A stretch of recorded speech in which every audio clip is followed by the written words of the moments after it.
এবং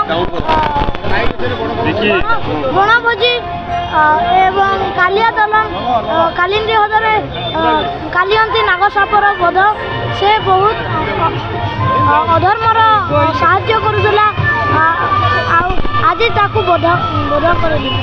ଗୋପପୁରରେ କ'ଣ କ'ଣ ଥିଲା ଭକ୍ତି ଭାବ କିଭଳି ଥିଲା ଆପଣ କ'ଣ ଗୋପପୁରରେ ସମସ୍ତ ଘରରେ ପରିପୂର୍ଣ୍ଣ ଭାବର ସହିତ ପୂଜାର୍ଚ୍ଚନା ହେଲା। ଆଉ କ'ଣ ମା ଯଶୋଦା କ'ଣ କ'ଣ କଲେ ସେ ଜାଗାରେ କ'ଣ ହେଲା?